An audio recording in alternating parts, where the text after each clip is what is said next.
आज मैं 11वीं कक्षा की पहली अध्याय के साथ फिर से हाजिर हूँ आप लोगों के सामने। मैं पहली अध्याय के साथ पहला पाठ दे चुकी हूँ, हो चुका है, और आज मैं आप लोग के साथ उसी अध्याय के पार्ट 2 को लेकर जीव विज्ञान के अंतर्गत आप लोगों के सामने मौजूद हूँ। मैं अपने आप को आप लोग से परिचित हूँ, फिर से अपना नाम बता दूँ। मैं काकोली साहा, जीव विज्ञान शिक्षिका, DAV public school, CCL Giridih. तो चलो बच्चों, मैं तो आप लोगों को बहुत सारी चीज़ों को बता चुकी हूँ। क्या बता चुकी हूँ? वो विशिष्ट लक्षण क्या क्या है सजीव और निर्जीव। पिछले दिन हम लोगों ने क्या देखा इस जगत के लिए, द लिविंग वर्ल्ड में, इस चैप्टर में, इस अध्याय में हम लोगों ने देखा जो क्या क्या सजीव और निर्जीव, किस आधार पर हम किसी भी जीव को सजीव या निर्जीव बोल सकते हैं। तो सजीव के लिए पहले हम लोगों ने क्या देखा? ग्रोथ देखा। क्या देखा? ग्रोथ देखा, वृद्धि। लेकिन वृद्धि को विशिष्ट लक्षण में नहीं रखा गया था। क्यों विशिष्ट लक्षण में नहीं रखा गया था बच्चों? मैं बता चुकी हूँ आप लोगों को।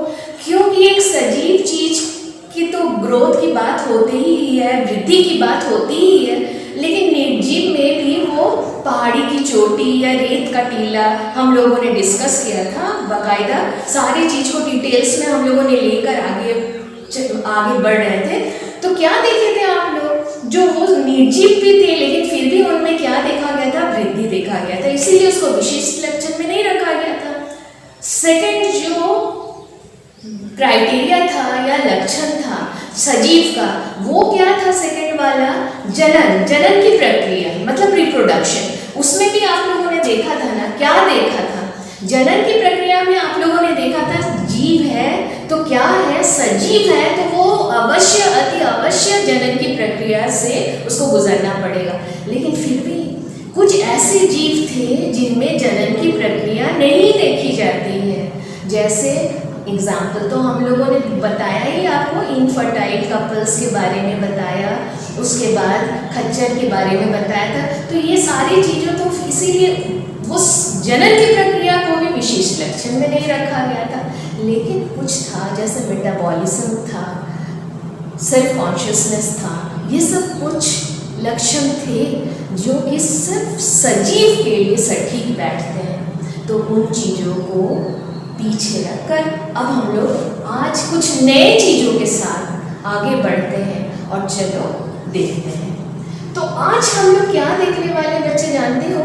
और फिर मैं शुरू में ही बता दूं, आज हम लोग क्लासरूम से निकलकर कुछ बाहर जाकर देखेंगे, क्योंकि आज हमारा विषय क्या है, उस अध्याय में हम लोग क्या लेने वाले हैं? बायोडाइवर्सिटी, मतलब विविधता। ये जीव में किस तरह की विविधता है, डाइवर्सिटी है, वो देखना है हम लोगों को। तो आज मैं क्लासरूम से बाहर निकलकर कि कहाँ पे आप लोगों को ले चलना चाहती हूँ, ये विविधता दिखाने के लिए। हमारे पास तो वैसा कुछ नहीं है, लेकिन फिर भी हम स्कूल गार्डन में जा सकते हैं ना इस लॉकडाउन में, और कहाँ जा सकते हैं विविधता को देखने के लिए? कहीं नहीं, लेकिन स्कूल गार्डन को हम लोग यूज़ करेंगे और देखेंगे क्या सच में ये विविधता का कंसेप्ट क्या है। तो आप देखिए हम लोग आज क्या देखने वाले हैं। ये जो जगत है, जीवों का जगत है, उसमें क्या विविधता है, वो सारी चीज़ों को हम लोग देखेंगे। तो ये डाइवर्सिटी बच्चों क्या है?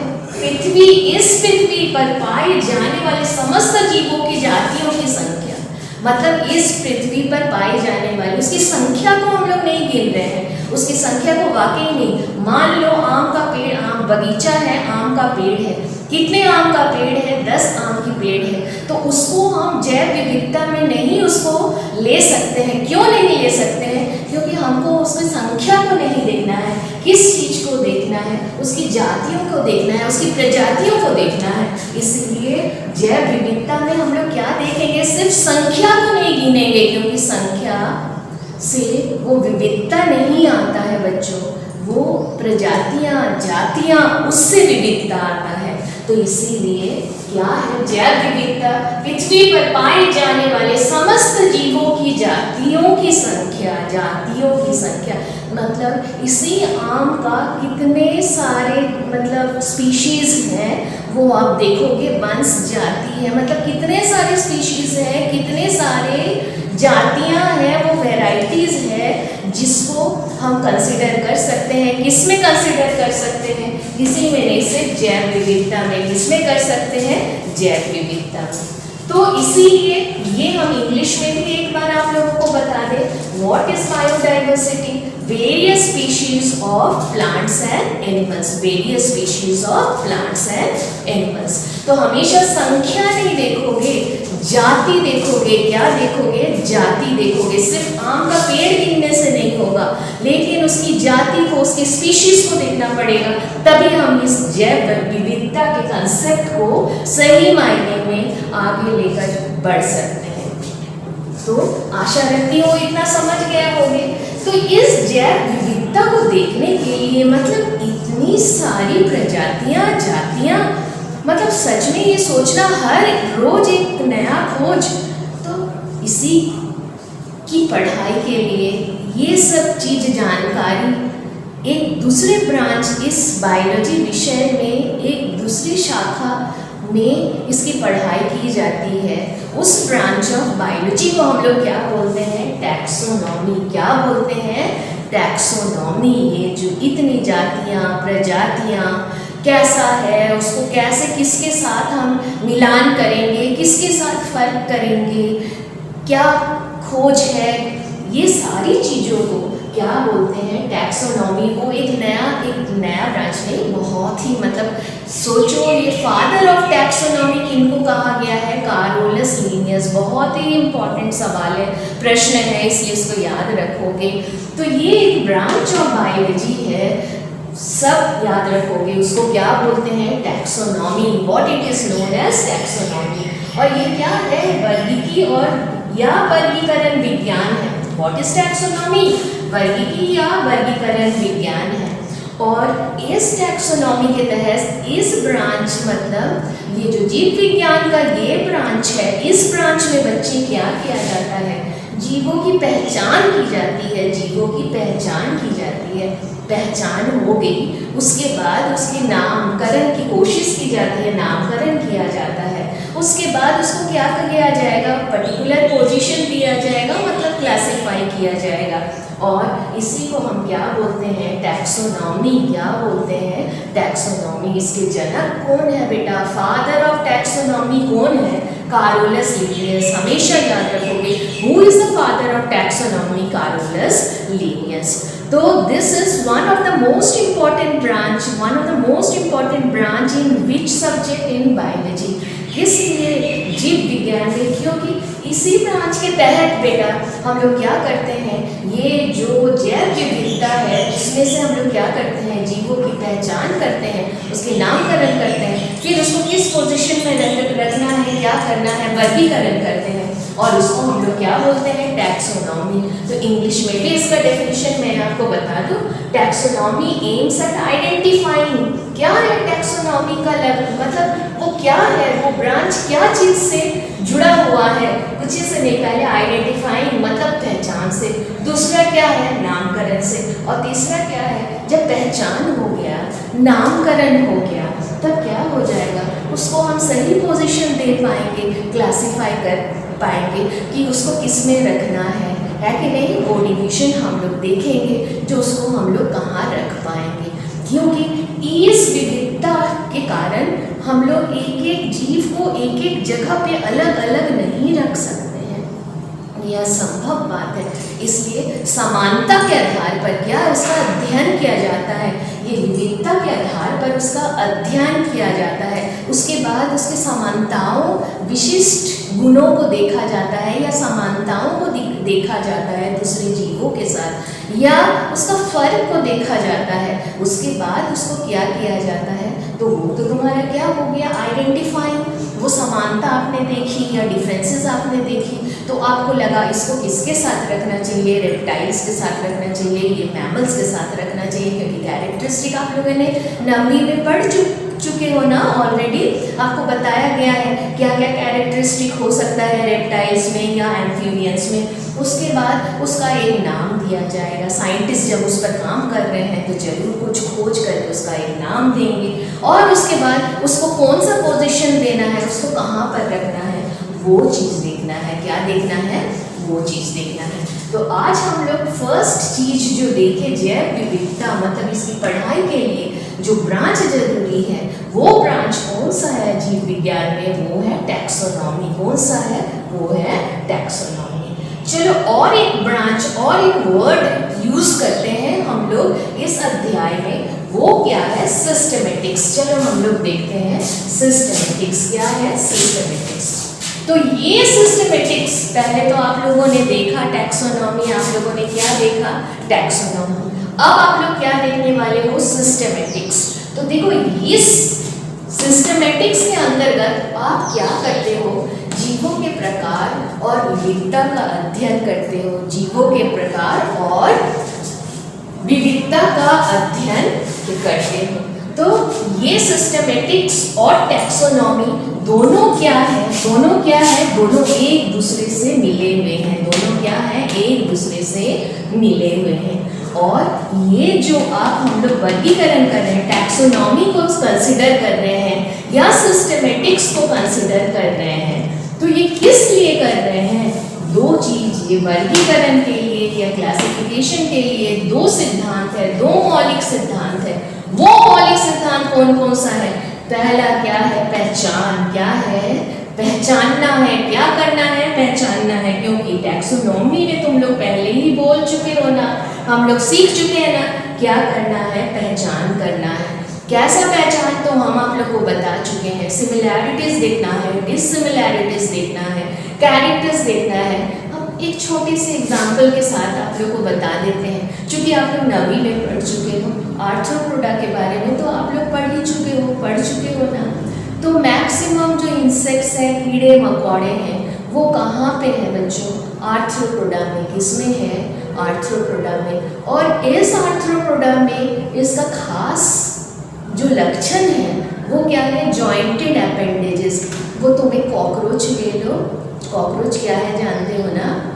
वो एक कॉकरोच ले लो और उसके पैर को देखो, खींचकर पैर को देखो, तो क्या देखोगे? जॉइंट्स देखोगे। क्या देखोगे? जॉइंट्स देखोगे। एक चींटी ले लो, उसके पैर को खींचकर देखोगे तो क्या देखोगे? आपको जॉइंट्स दिखाई देगा। प्रॉन ले लो या बिच्छू ले लो, तो कुछ भी आप देख लो तो उसमें जो भी आर्थ्रोपोडा में है उसमें क्या देखोगे आप? जॉइंटेड अपेंडेजेस है। मतलब जिसमें जॉइंटेड वो जो अपेंडेजेस है, पैर जैसा जो स्ट्रक्चर है, वो जो जिस जीव में है उसको पहले किस चीज में रखा जाएगा? आइडेंटिफाई करके किस में रखा जाएगा? साइंटिस्ट क्या सोचेंगे? पहले इसको आर्थ्रोपोडा में रखकर हम लोग देख सकते हैं। उसके बाद बाकी समानताएं नहीं दिखाई दी तो फिर शायद उसको कुछ अलग जगह पे रखा जाएगा, लेकिन पहले उसकी पहचान करनी है। क्या करनी है? उस जीव, एक अजीब जीव का खोज मिला सोचो, और उसको कोई नहीं पहचानता है, कभी नहीं देखा है, तो क्या करना है? उसकी पहचान करनी है। मतलब जो जो कैरेक्टर है, विशिष्ट लक्षण है उस जीव में, उसको पहले देखना है। क्या है? उसको पहले देखना है। उसके बाद क्या कोशिश करनी है? नामकरण की, नेमिंग। क्या करना है?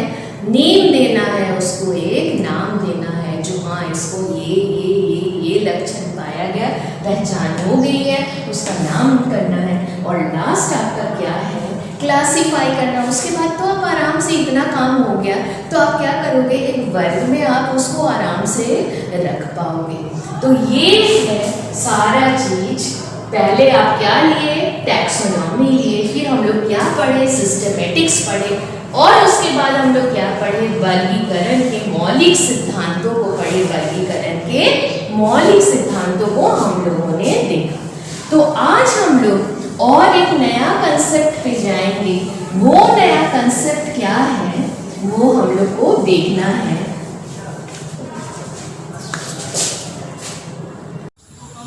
चलो बच्चों, मैं बताने वाली थी ना जैव विविधता, बायोडाइवर्सिटी। मैं क्या बताई तुम लोगों को कि संख्या वाकई क्लासरूम से निकलना था, क्योंकि जैव विविधता हम लोग को देखनी है। वो पौधों में भी हो सकती है जैव विविधता और दूसरे जीवों में भी जैव विविधता देखने को मिलते हैं। तो यहाँ पे जब पौधों को देखेंगे, मैं क्या बताई आप लोगों को, संख्या, वाकई संख्या को हम लोग नहीं लेने वाले, ठीक है, लेकिन जाति को लेने वाले हैं, स्पीशीज़ को लेने वाले हैं। तो मेरे सामने बिल्कुल आप लोग क्या देख पा रहे हो, कितने सारे ये गुलाब, आपके लिए बहुत एक कॉमन सा फूल है, आप गुलाब देख पा रहे हो। ये क्या है, सफ़ेद और पिंक का कॉम्बिनेशन है। फिर आप यहाँ क्या देख पा रहे हो, ये पीला है। फिर आप देख पा रहे हो एक दूसरा कलर है। फिर आप उधर चले जाओगे तो आपको दूसरा कलर, आप क्या वहाँ पे देख पा रहे हो, एक रेड रोज़ देख पा रहे हो। तो इस छोटे से जगह में ही आप लोगों को क्या दिखाई पड़ रहा है, विविधता। क्या दिखाई पड़ रहा है, विविधता। तो इस कंसेप्ट को समझाने के लिए बाहर आना पड़ा, क्योंकि एक छोटे से ये जैव विविधता को देखने के लिए आपको कहीं बहुत ज़्यादा दूर जाना नहीं पड़ेगा। आप सिर्फ खड़े हो बगीचे में, मैं सिर्फ एक बगीचे में खड़ी हूँ और उस जगह पे खड़े होकर आपको मैं दिखा पाई किस तरह के रोज़ में कितने तरह की वैरायटीज़ आप देख सकते हो, कितना डाइवर्स है हमारा ये जीवों की दुनिया। इसके अलावा भी ये सिर्फ छोड़ दो, सिर्फ उसके बाद मैं क्या बोली आप लोगों को, वर्गीकरण या वर्गीकी, टैक्सोनॉमी का डेफिनेशन, जिसमें पहला क्या था, पहचान करना। क्या करना, पहचान करना। दूसरा क्या था, नेमिंग, उसका नाम देना। तीसरा क्या था, क्लासिफाई करना, उसको एक स्पेशल पोजीशन देना। तो नेचुरली किसका स्टडी होता है, यदि गुलाब के जैसा कोई एक और फूल देखने को मिला, कोई नया सा फूल का खोज हुआ, तो साइंटिस्ट को लगा, वैज्ञानिक लोग को लगा कि उसको हम गुलाब के साथ जोड़कर देख सकते हैं या दूसरे फूल के साथ जोड़कर देख सकते हैं। तो विशिष्ट गुणों को, विशिष्ट लक्षणों को देखा जाएगा। क्या विशिष्ट लक्षण देखे जाएंगे बेटा, आप देख सकते हैं ना, गुलाब मतलब हमेशा हम लोग ये जानते हैं कांटों से हम लोग को छुटकारा पाना पड़ेगा, हमेशा कांटा रहता है। फिर आप देख सकते हो इसका, यदि ये हम कुछ लीव्स को तोड़कर, पत्तों को तोड़कर देखें तो इसका कुछ अलग अरेंजमेंट्स है। ये जो शाखाएं हैं, ये जो तना है, उसका कुछ अलग अरेंजमेंट है। लीव्स का कुछ, पत्तों का कुछ अलग अरेंजमेंट है। फिर इस जगह कुछ अपेंडेज दिखाई पड़ रहा है, वो कुछ अलग है। तो बहुत सारा, उसका हाइट कैसा है, ये लंबा बहुत बड़ा पौधा नहीं है, ये भी एक एवरेज साइज़ का एक पौधा है। तो बहुत सारे विशिष्ट गुणों को और लक्षण को पढ़ा जाएगा और उस नए फूल के साथ इसका मिलान किया जाएगा। और ज़्यादा से ज़्यादा यदि विशिष्ट लक्षण या गुण इस गुलाब के साथ उस नए फूल का होता है, तो फिर क्या होगा, इस फैमिली में, रोज़ के फैमिली में, इस वंश में उस फूल को रखा जाएगा। सिर्फ इतना ही नहीं, ये सिर्फ गुलाब को ही नहीं देखना है। चलो आओ, मैं और तुम लोगों को कुछ दिखाती हूँ। इस जगह पे देखो, सब कोई ध्यान से देखोगे, इस जगह पे ये दिखाई दे रहा है ना, ये सब कोई को पता है ये क्या है। ये एक सनफ्लावर है, सूरजमुखी फूल है। क्या है, सनफ्लावर है, सूरजमुखी फूल है। तो मतलब सिर्फ ये सनफ्लावर है, सूरजमुखी फूल है। तो ये आप क्या देखोगे, सिर्फ इसमें देख रहे हो ना, गुलाब और इसमें कितना फ़र्क है, दिखाई दे रहा है, फूल दोनों फूल है, लेकिन इसके साथ इसका कितना फ़र्क है। लेकिन ये वाकई ये नहीं है, ये जो सूरजमुखी फूल है, ये सिर्फ अपने तरीके का एक है। कई फूल हैं जो सूरजमुखी के फूल की तरह बहुत सारा लक्षण एक जैसा है। रीफ्लोरेट, डिसफ्लोरेट, इसके पीछे आप देखो इसका कैसा अरेंजमेंट्स है, सारा चीज़ जो कि मॉर्फोलॉजी में आप लोग पढ़ोगे 11वीं में। तो बहुत सारे फूल ऐसे हैं, बहुत सारी प्रजातियां हैं जो किसमें हम रखेंगे। यह सूरजमुखी पहले कॉम्पोजिटी बोला जाता था, अभी इस फैमिली को क्या बोला जाता है, एस्टेरेसी बोला जाता है, जो कि हम लोगों को बाद में पढ़नी है। तो बहुत सारे फूल ऐसे हैं जिसको बाद में शायद वो सूरजमुखी के बाद आया हो, लेकिन उसका क्या है, जो लक्षण है वो उससे मिलान किया गया और क्या देखा गया, लगभग सूरजमुखी के लगभग एक जैसा है। इसीलिए वो लोग को किस में रखा गया बेटा, कौन सा फैमिली में रखा गया, इसी फैमिली में रखा गया जो पहले कॉम्पोजिटी के नाम से जाना जाता था, अभी एस्टेरेसी के नाम से जाना जाता है। कोई भी बॉटनिकल गार्डन चले जाओ, कोई भी जूलॉजिकल गार्डन चले जाओ, विविधता देखने को आपको मिलेगी। आप एक जैसा जीव शायद ना देखें, चारों तरफ विविधता ही विविधता आपको देखने को मिलेगी। इसीलिए इस छोटे से जगह में जब आप इतना विविधता देख पाते हो, जैव विविधता आपको दिखाई दे रही है, तो फिर क्यों ना एक बड़े सी जगह, ये पृथ्वी इतना विशालकायी है, तो सोच लो विविधता का क्या रेंज हो सकता है जीवों में। तो टैक्सोनॉमी का एक ही मकसद है, इस विविधता को के दायरे में रहकर सारी चीज़ों के लक्षण को देखना, उसका नामकरण करना, फिर उसको स्पेशल पोजीशन देना, जिससे कि जो भी जीव है उसको स्वीकृति मिले और उसको एक पर्टिकुलर पोजीशन दिया जाए। चलो फिर हम लोग क्लासरूम के अंदर, कक्षा के अंदर आ चुके हैं, है ना। तो अब हम लोग क्या देखेंगे, एक नए कंसेप्ट पे चले जाएंगे, एक नए विषय पे चले जाएंगे, बायोडाइवर्सिटी। तो हम लोग जैव विविधता थोड़ा सा, वो जस्ट ये अध्याय, पहला अध्याय है ना बच्चों, इसलिए मैं तुम लोगों को कुछ अलग सा दिखाना चाह रही थी। जो विविधता क्या है वो तो मैं उतनी अच्छे से नहीं दिखा पाई। खैर, जब लॉकडाउन खत्म होगा तुम लोग खुद ही इस चीज़ पर सोच सकते हो, देख सकते हो। चलो अब हम लोग किस पर आ जाएंगे, नेमिंग पर, क्योंकि टैक्सोनॉमी में एक चीज सिद्धांत, पहला सिद्धांत जो था वो क्या था, पहचान। दूसरा सिद्धांत क्या था, नामकरण करना, मतलब नेमिंग। तो उसको बॉटनिकल टर्म में नेमिंग को हम लोग क्या बोलते हैं, नॉमेनक्लेचर। क्या बोलते हैं, नॉमेनक्लेचर। और जानते हो इस चीज को जानने की जरूरत है। क्या जानने की जरूरत है, देखो बेटा, आम को हम आम बोल रहे हैं कि नहीं, ठीक। दूसरे लैंग्वेज में भी गिरिडीह में जितने लोग हैं वो आम को आम ही बोलते हैं, लेकिन हो सकता है दूसरे स्टेट में तुम चले जाओ, वो आम को वो लोग किसी और दूसरे नाम से जाने। ठीक है, हर एक चीज को देखते हो कि नहीं, तुम अपने आसपास के भाषा में ही देख लो। हिंदी में किसी फल को कुछ बोलते हैं, फिर उसके बाद क्या होता है, फल छोड़ लो, दूसरे शब्द की बात सोच लो, पंजाबी में कुछ बोलते हैं, मारवाड़ी में कुछ बोलते हैं, बंगला में कुछ बोलते हैं। तो इतना सारा चीज यदि मिल जाए तो क्या होगा, उसकी पहचान होने की बहुत मुश्किल हो जाएगी हम लोगों के लिए।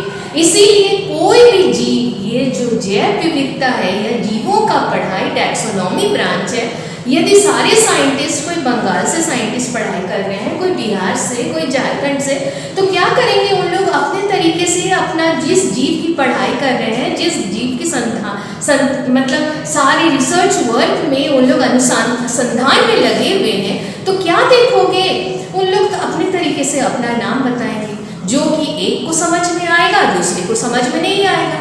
इसीलिए एक ऐसा सिद्धांत लिया गया, दुनिया भर में सारे साइंटिस्ट लोग एक कॉन्फ्रेंस के जरिए या एक साथ मिलकर बैठे और एक सिद्धांत लिया गया, जो भी नाम होगा जीव का, टैक्सोनॉमिकल नेम होगा, मतलब उसका क्या किया गया, पहचान हुआ, फिर नाम हुआ, फिर क्लासिफिकेशन हुआ, जो भी होगा वो एक होगा, जो भी होगा वो एक होगा। लेकिन ये वैज्ञानिक स्टडी के लिए है, वैज्ञानिक अनुसंधान से रिलेटेड है। ठीक है, अब देख लो, आम को ले लेते हैं, अभी आम का सीजन है, इसे आम को ले लेते हैं। आम ले लो, हाँ आम, इसका जानते हो तुम लोग बॉटनिकल नेम क्या है, मैं लिख रही हूँ उसको, देखो, मैंजीफेरा इंडिका। क्या नाम है, मैंजीफेरा इंडिका। क्या नाम है, मैंजीफेरा इंडिका। अब मैं फल के दुकान में जाके बोलूंगी मुझे मैंजीफेरा इंडिका चाहिए, क्या फल वाले मुझे दे पाएंगे मैंजीफेरा इंडिका? नहीं।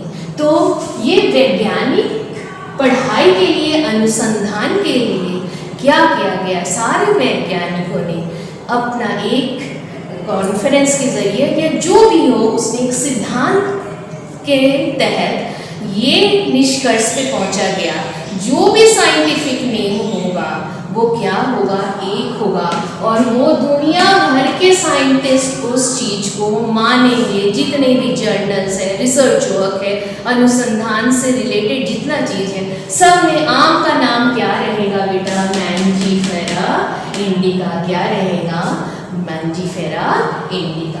तो ये है नॉमेनक्लेचर। आपको भी घर में नाम दिया जाता है ना, एक कॉमन सा नाम रहता है, घर में मम्मी पापा बुलाते हैं, और आपका स्कूल में एक नाम रहता है जिस नाम से आपको सब कोई जानता है। स्कूल वाले नाम से, शायद घर वाले नाम से आपको सब कोई ना जाने। तो सेम ये है, बॉटनिकल कंसेप्ट है या बायोलॉजिकल कंसेप्ट है रादर, कि नॉमेनक्लेचर मीन्स मीनिंग। नॉमेनक्लेचर मतलब नामकरण करना, और वो नामकरण का भी पद्धति है। सब कोई देखते हो, बहुत कम बच्चों का नाम होगा आइदर शालिनी या अमित या अशोक। सब कोई देखते होगे शालिनी कुमारी, अशोक सिंह, ऐसा लिखते हो कि नहीं? ऐसे ही है। क्या है? दो है हमेशा नाम। कोई भी जीव है तो उसका दो नाम रहता है। क्या नाम रहता है? दो नाम रहता है। और वो दो नाम क्या क्या है वो मैं आगे बढ़ूंगी तब तुम लोग को बता चुकी हूँ। बताओ तो कार्योलस लिनियस और टैक्सोनॉमी के साथ जो रिश्ता है वो झुठलाया नहीं जा सकता है। मतलब आज जो टैक्सोनॉमी है, आज तुम लोग जो ये ब्रांच पढ़ रहे हो, वर्गीकरण या वर्गीकी पढ़ रहे हो, वो किसके वजह से पढ़ रहे हो? कार्योलस लिनियस के वजह से पढ़ रहे हो। किसके वजह से पढ़ रहे हो? कार्योलस लिनियस के वजह से पढ़ रहे हो। और उसकी वजह से ही जानते हो उन्होंने एक किताब लिखी बाकायदा टैक्सोनॉमी से रिलेटेड, जिसका नाम क्या है? सिस्टेमा नैचुरी। क्या नाम है? उस किताब का नाम क्या है? सिस्टेमा नैचुरी, NATURAE। मतलब बाकायदा उन्होंने किताब भी इस पर लिख दिया। तो ये सिस्टेमा नैचुरी, इसका श्रेय, इस किताब को लिखने का श्रेय, जिसमें सारा टैक्सोनॉमिकल वर्गीकी का एस्पेक्ट लिया गया है, वो किसमें है? किस किताब में है? सिस्टेमा नैचुरी पे है। ठीक है, तो उसको ये 1 नंबर का क्वेश्चन बहुत इंपॉर्टेंट है, याद कर लोगे। इस किसके द्वारा लिखा गया है? कौन है? फादर ऑफ टैक्सोनॉमी, लिनियस के द्वारा लिखा गया है। तो चलो, अब ये लिनियस से ही ये कंसेप्ट उसी समय से आ रहा, मैं बताई ना, जो आम को एक फल के दुकान में यदि जाकर बोलोगे मुझे मैंजिफेरा इंडिका चाहिए, वो दे पाएगा? नहीं दे पाएगा। तो ये जो कंसेप्ट है दो नाम वाला, उसको क्या बोलते हैं? Binomial nomenclature. क्या बोलते हैं? Binomial nomenclature. और उसको हिंदी में क्या बोलते हैं? द्विनाम पद्धति। क्या बोलते हैं? द्विनाम पद्धति।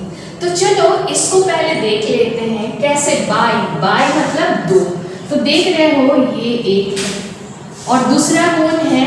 ये देख पा रहे हो? देख पा रहे हो कि नहीं? द्वि। ठीक है, तो पहला जो नाम है उसको क्या बोलते हैं? मैंजिफेरा। ये क्या है? आम के लिए है मैंजिफेरा। इसको क्या बोलते हैं? Generic name. क्या बोलते हैं? Generic name. मैं हिंदी में भी इसको बताने वाली हूँ। इंडिका, ये क्या है? Specific epithet. इसको क्या बोलेंगे? Specific epithet. क्या बोलेंगे? Specific epithet. क्या बोलेंगे? Specific epithet. तो देखो ये जो जेनेरिक है नाम, ये है वंश। क्या है? वंश। और इंडिका जो है स्पेसिफिक एपिथेट जो है वो क्या है? जाति। ये पहला वाला क्या देख रहे हो कि नहीं? यहाँ वंश और ये है जाति। मतलब जेनस जो है इसको हम लोग क्या बोलेंगे? वंश। और इसको हम लोग क्या बोलेंगे? जाति। क्या बोलेंगे? जाति। तो पहला वाला देखो द्विनामकरण पद्धति। द्विनाम पद्धति या द्विनामकरण पद्धति, उसको इंग्लिश में क्या बोलते हैं? Binomial nomenclature. और binomial nomenclature means two names. The first name represents the generic name, the second name represents the specific epithet. मतलब पहला नाम जो है वो उसके वंश को दर्शाता है, और दूसरा नाम है वो उसको क्या करता है? जाति को दर्शाता है। तो मैं बोली ना, सारा वैज्ञानिकों द्वारा ये सिद्धांत लिया गया था जो क्या करना चाहिए, कौन सा नाम पे हम लोग एक जगह यूनानिमस मतलब सब सहमति बना लिए जो हाँ ये नाम सही है, ये नाम सही है। चलो, तो दो ऑर्गेनाइजेशन, ठीक है ना।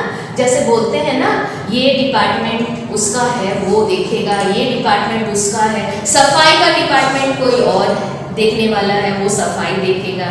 और क्या देखेगा, लाइट देखने के लिए कक्षा में कोई और है तो वो दूसरे लोग देखेंगे। तो उसी तरह बेटा दो कंसेप्ट या दो ऑर्गेनाइजेशन में दो चीज को कंसिडर किया गया। उसका फुल फॉर्म तुम लोग जरूर से पढ़ लोगे। एक था ICBN और दूसरा क्या है ICZN, मतलब इंटरनेशनल। मैं बोली ना, ये दुनिया भर के लोगों के लिए, वैज्ञानिकों के लिए आम सहमति से ये माना जाता है नाम को। तो ICBN क्या है, जो वनस्पति है, जो पौधों है, जिनका नामकरण होगा वो किसके तहत आएगा बेटा, ICBN, मतलब international code for botanical nomenclature, मतलब पेड़ पौधों वनस्पति से संबंधित जितने सारे नाम आएंगे, जितने नामकरण होंगे, वो सब किसमें आएंगे, ICBN किसमें आएंगे, ICBN। और दूसरा क्या है ICZN, वो क्या है, international code for zoological nomenclature, मतलब जीव जंतु, ठीक है, जो जीव जंतु है, ये भी जीव है, ये भी जीव है, लेकिन जीव जंतुओं का नामकरण जो है वो किसके दायरे में आएगा, international code for zoological nomenclature, international code for zoological nomenclature. तो चलो द्विनाम पद्धति को देखने के लिए ये तो फुल फॉर्म्स है बच्चों, इसको बहुत अच्छे से याद कर लोगे, ठीक है। मैं गृह कार्य में भी कुछ दूंगी याद करने के लिए कुछ कॉमन नेम्स, क्योंकि वो कॉमन नेम्स तुमको जाननी बहुत जरूरी है, तब तो लोगों को लगे ना आप जीव विज्ञान के स्टूडेंट हो। या खाली बोलोगे चावल है, आम है, कुछ अलग बोलो, मैंजीफेरा इंडिका है, ओराइजा सटाइवा है, बहुत सारी चीज़ों का नाम बोल सकते हो, तब सब कोई सोचेगा हाँ आप वाकई जीव विज्ञान के बच्चे। तो चलो अब हम लोग कुछ नियम है, ये जो द्विनाम पद्धति है उसको लिखने का कोई तरीका है और उसको कुछ रूल्स के तहत रखा जाता है। तो ये जो द्विनाम पद्धति है, इसका पहला नियम हम लोग क्या देखने वाले हैं, नियमावली देखने वाले हैं, पहला नियम देखने वाले हैं। तो पहला नियम क्या है, जो भी द्विनाम पद्धति में है, ये जो बाइनोमियल नॉमेनक्लेचर है, ये द्विनाम जो बाइनोमियल जो नॉमेनक्लेचर है, याद रखोगे उसमें क्या है, हमेशा दो नाम यूज होता है। जो फर्स्ट वर्ड है वो क्या है, जेनेरिक नेम है, और दूसरा वाला जो नाम है वो क्या है, स्पेसिफिक एपिथेट है। वो क्या है, स्पेसिफिक एपिथेट है, मतलब क्या है, ये वंश है तो दूसरा क्या है, जाति है।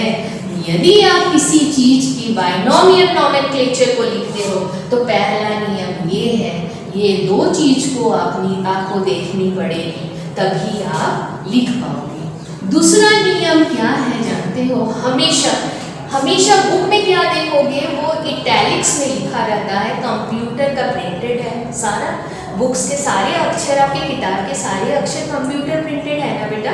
तो आप क्या देखोगे, मैंजीफेरा इंडिका आपके बुक में वो इटैलिक्स में इस तरह से इटैलिक्स में लिखा हुआ रहेगा, मैंजीफेरा इंडिका, ठीक है। वो हमेशा ये नियम है, देखा गया है, ये रूल है जो किसमें लिखना पड़ेगा, बाइनोमियल नॉमेनक्लेचर। यदि मैं द्विनाम पद्धति को मान रही हूँ और कुछ कंप्यूटर प्रिंटेड है तो उसको किस चीज़ में लिखना पड़ेगा, इटैलिक्स में लिखना पड़ेगा। किस में लिखना पड़ेगा, इटैलिक्स में लिखना पड़ेगा।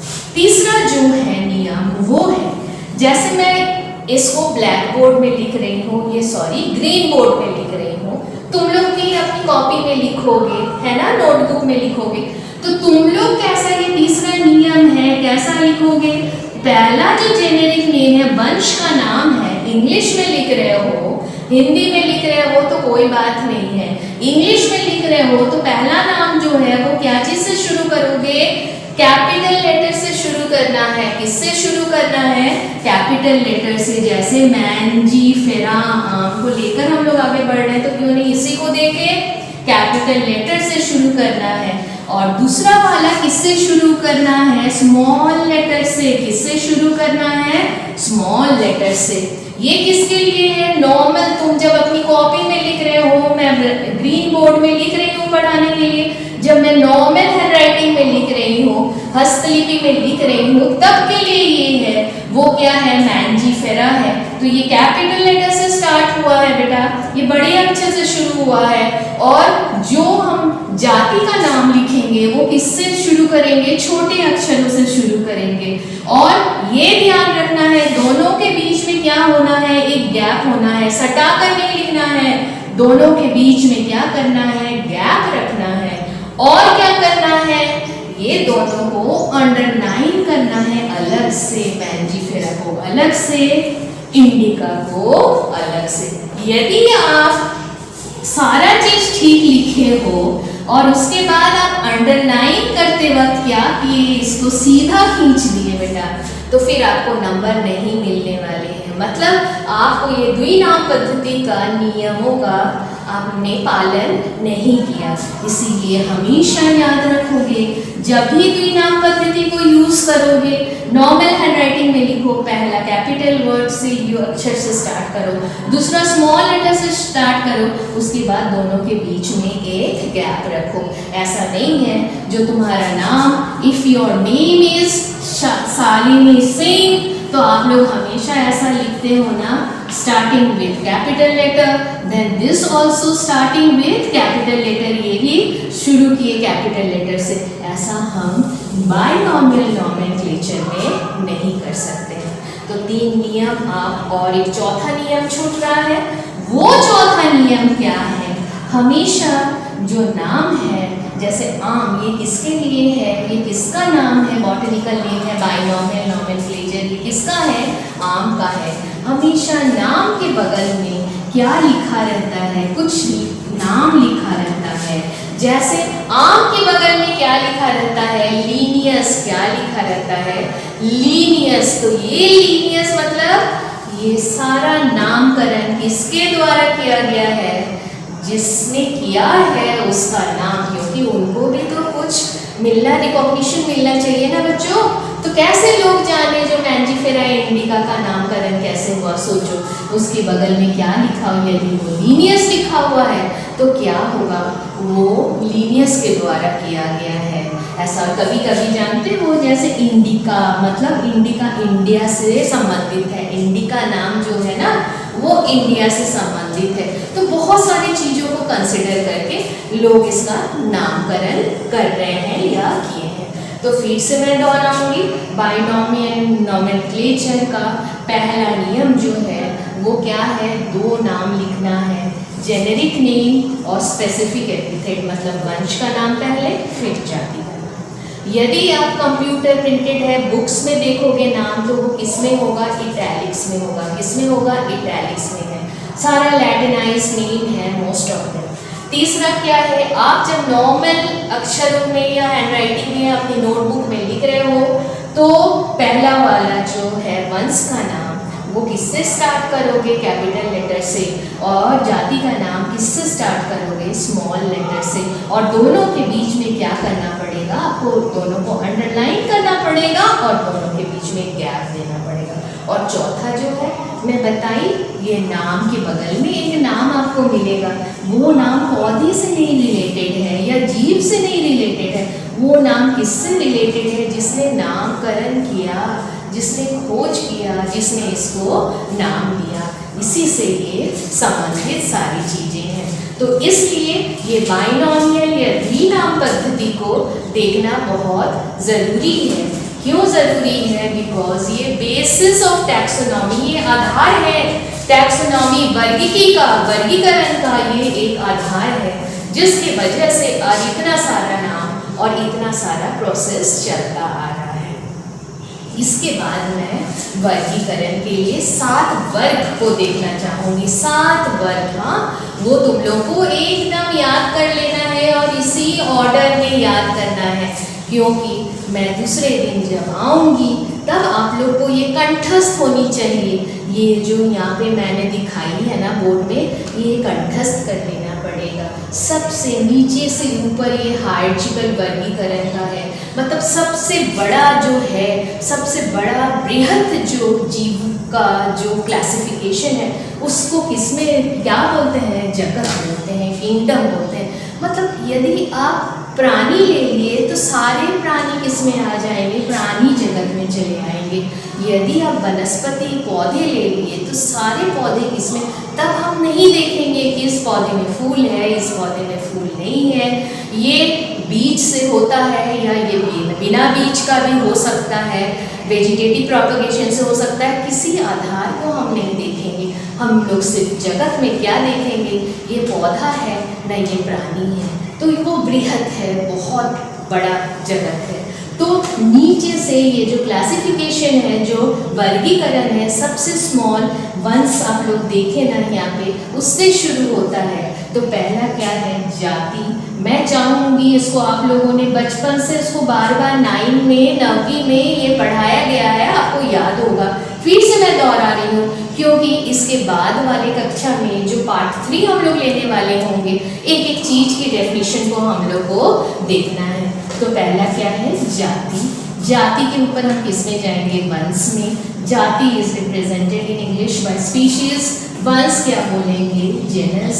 कुल, किसमें? कुल को क्या बोलते हैं? फैमिली। फिर उसके ऊपर आ जाएगा गण। गण को क्या है? ऑर्डर बोलते हैं। फिर उसके ऊपर वर्ग। वर्ग क्या है? क्लास है। वर्ग के ऊपर क्या आया बच्चों? जगत। जो बृहद है उसको क्या बोलते हैं? किंगडम बोलते हैं। क्या बोलते हैं? किंगडम बोलते हैं। तो वाइंड अप करने से पहले ये चीज़, सारी चीज़ों को हम लोग नेक्स्ट क्लास में इन डिटेल देखेंगे। एक एक चीज़ का डेफिनेशन को हम लोग देखने वाले हैं, लेकिन ये सारी चीज़ों को याद कर लोगे। और समापन से पहले मैं कुछ गृह कार्य देना चाहूँगी और दोहराना चाहूँगी जो किस किस चीज़ पर हम लोगों ने आज रोशनी डाला। वो पहला कंसेप्ट क्या था जो हम लोगों ने आज देखा? वर्गीकी क्या है, टैक्सोनॉमी क्या है, सिस्टमेटिक्स क्या है, और सिद्धांत, नियम क्या है, सिद्धांत क्या है, बाइनॉमियल द्विनामकरण पद्धति क्या है, क्या क्या नियम उनमें फॉलो होता है, और बायोडाइवर्सिटी किसके वजह से ये टैक्सोनॉमी का ज़रूरत आ गया, वर्गीकी का ज़रूरत आ गया? टैक्सोनॉमी के वजह से। तो गृह कार्य में आप आज क्या करोगे? बहुत सारा चीज़ तो नहीं दे पाऊँगी मैं, या होमवर्क में मैं जितना पढ़ाई उतना आपको कुछ क्वेश्चंस लिखने के लिए, प्रश्न लिखने के लिए दे सकती हूँ। पहला गृह कार्य में आप क्या लिखोगे? डेफिनेशन लिखने की कोशिश करोगे। किसका? टैक्सोनॉमी का। बहुत इम्पॉर्टेंट है बच्चों, पूछा जाता है टैक्सोनॉमी का। फिर क्लासिफिकेशन का। किसका? क्लासिफिकेशन का। सेकंड, उसके बाद नॉमेनक्लेचर का। सारे का क्या लिखना है आपको? डेफिनेशन लिखना है नॉमेनक्लेचर का। और चौथा क्या है? आइडेंटिफिकेशन का। आइडेंटिफिकेशन का। किसका लिखना है? आइडेंटिफिकेशन का। और दूसरा जो प्रश्न मैं आपको देने वाली हूँ वो गृह कार्य में क्या है? ये जो द्विनाम पद्धति है वो क्या है? What is binomial nomenclature? और मैं आप लोगों को बता चुकी ना 4 नियम लिखने के बाइनोमियल नॉमेनक्लेचर के रूल्स को फॉलो करने के लिए। तो what are the rules? What are the rules मतलब नियम फॉलोड इन बाइनोमियल नॉमेनक्लेचर। चलो बच्चों, तो इसी के साथ पढ़ाई करो, अच्छे से रहो, स्वस्थ रहो, घर के अंदर रहो, सफाई पर ध्यान दो, बहुत मेहनत करो, पढ़ाई करो और बहुत ढेर सारा आशीर्वाद।